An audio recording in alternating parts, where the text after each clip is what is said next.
Watching the news can at times be negative and even overwhelming. The oft-heard "if it bleeds, it leads" permeates many a newsroom, which is why it's important to highlight the good in our local communities and share those stories, along with what, of course, are going to be the negative.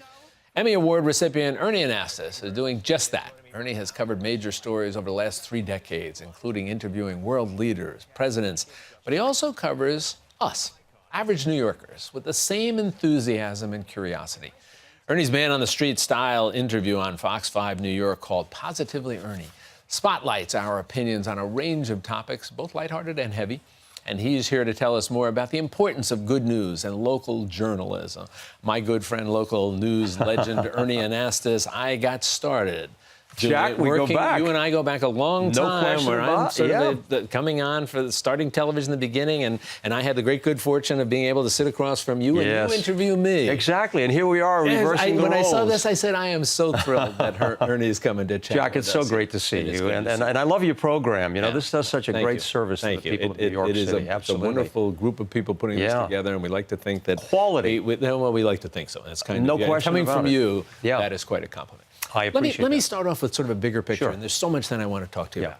Whenever we see polls, we see, interestingly, that the public is losing trust in national news media, but they still trust local news media. Yes. Why do you think that's that true? is? Well, I think there's a clear answer to that. I think when you watch local news, you're watching reporting. We're covering stories that are happening in the community. We're not giving opinion. You don't see that. I mean, it's just straightforward reporting. It's kind of the last bastion around. And I'm very proud of that in many ways. When you talk to people wherever they are, in any city in this country, right, if they're choosing their service on cable or satellite, whatever, they're always going to choose the local channels. This is the relationship that we have. And it's very personal, Jack. You know that. Oh, yeah. People watch us. We're part of what's going on in our community. Well, people call you by your first name. First name, absolutely. They call you Ernie. Yeah. And they don't say Ernie Anastos. If they see you in it, you're part of the family. And I'm humbled by that. And I think it's very important. And that's building a certain trust that you have with your audience, because they know that you're part of this city. When I first started doing television news, back with you, and you and I would sit and you would interview me about a Supreme Court decision or a case that's taking place. Yes. You would never ask me for my opinion. And I wouldn't give it, because the notion was we are sharing ideas, providing an understanding for people, but not telling them what they should think. And it seems that local news, again, not completely, and opinion has always been an important part of journalism. Well, it is. You understand that? Yes.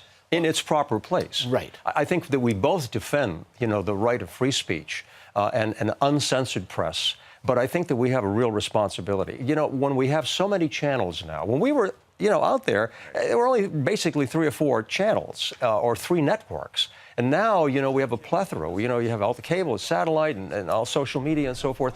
But there's a great responsibility that goes with that, because, we have to be very careful.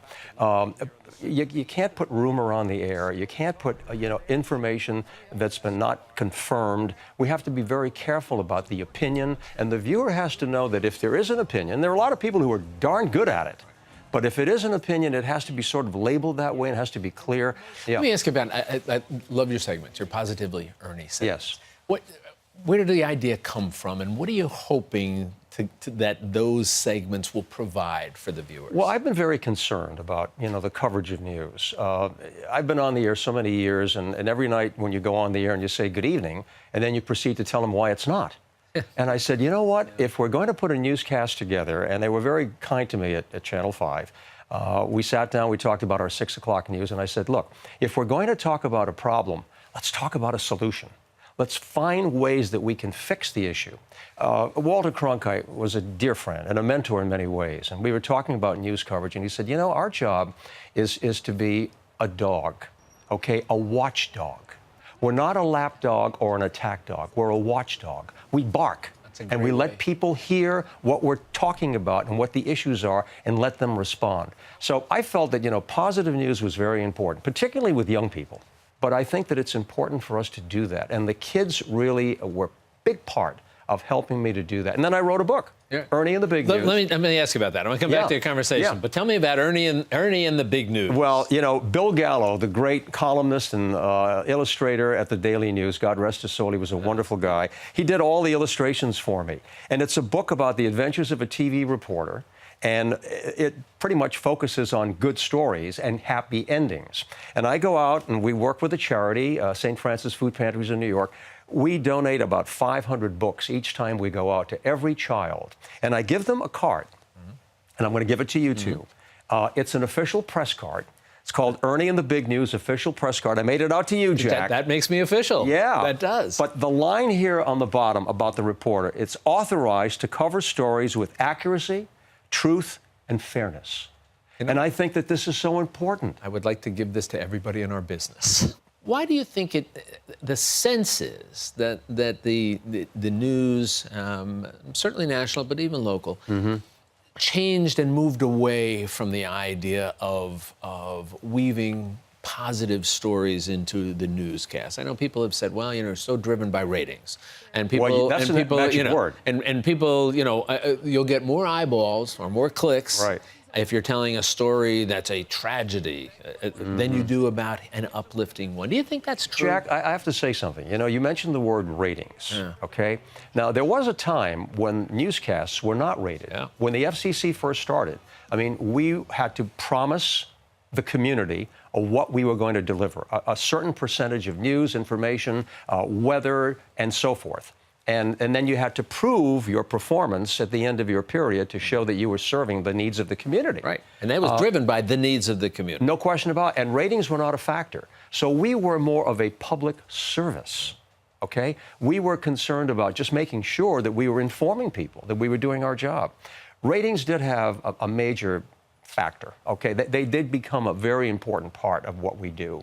And as a result, people started looking for how can we get more viewers? How can we do more? And I think that, you know, we're very familiar with how we tease a story, how we want to bring in the viewers and make sure that they're going to stay with this broadcast. I think that's an area where we have to be very careful. The competition is so mean out there. There's so much of it that I think many organizations look to find ways to bring in the audience. And as a result, you blur the line. You blur the line. You have to be careful.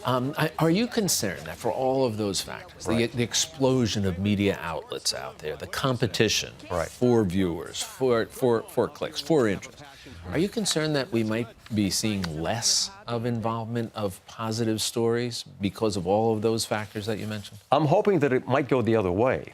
I talk to a lot of people, as you do. I'm on the street and interviewing people on a day-to-day basis, and they always ask me about how come there's so much negative news on the air, and I like the fact that you're putting some positive stories. I'm hoping that maybe there'll come a point where people will say, you know what, we know that the HUT level, homes using television, drops, particularly late at night. People don't want to go to bed thinking about all of the problems of the world. They're looking for something better. People watch or do something that makes them feel better, especially when they're going to sleep at night. I'm hoping that maybe, you know, we'll say, okay, we'll strike the balance. Let's give them the news, put it in a right perspective, but also give them some other positive things to think about so we can feel that there's a key word, hope. Hope. Yeah. Okay, if we lose hope, we've lost everything. Yeah. And I'll say one last thing. Yeah. Maya Angelou, she was wonderful. Yeah. And in terms of like what we do, people may not remember what you said or what you did, but they'll remember how you made them feel. So this is a delight to talk with you. You be well. Shake my hand, Good. okay? All right. Thank you, Jack. A pleasure as always. And to check out some of Ernie and Esther's Positively Ernie stories, make sure you visit our website at metrofocus.org.